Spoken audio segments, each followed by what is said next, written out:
అనేటువంటి నినాదంతో దేశవ్యాప్తంగా పోరాటాలు చేసినటువంటి సంఘటనలు మనం చూసాం. వందే మాతరం అనేటువంటి ఒక్క పదం, వందే మాతరం అనేటువంటి ఒక్క పదం స్వాతంత్ర సమరయోధులు ఉరి కంబానికి ఎక్కి వందే మాతరం అనేటువంటి నినాదాలు చేస్తూ కూడా వారి ప్రాణాల్ని బలి చేసినటువంటి సంఘటన. ఖుదీరామ్ బోస్ మీకు తెలిసినటువంటి స్వాతంత్ర సమరయోధుడే కదా. ఉరికంబానికి ఎక్కించిన తర్వాత న్యాయమూర్తి ఎదురు నిలబడ్డప్పుడు పూర్తి స్థాయిలో ఒకే ఒక మాట, మీరు చివరికి ఏదైనా కోరిక ఉందా అంటే తల అడ్డంగా ఊపేసి ఒకే చిరునవ్వుతో ఒకే అన్నటువంటి ఒకే ఒక పదం వందే మాతరం.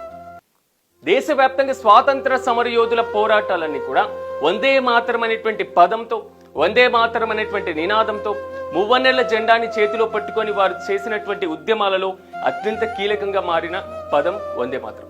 ఇప్పుడు దేశవ్యాప్తంగా ఇంత ప్రాచుర్యం పొందుతుంది, దేశంలో ఇంత కీలకంగా మారుతుంది అని అనుకున్నారో లేదో తెలియదు, కానీ దేశ స్వాతంత్రం అంటే 1947 ఆగస్టు 15వ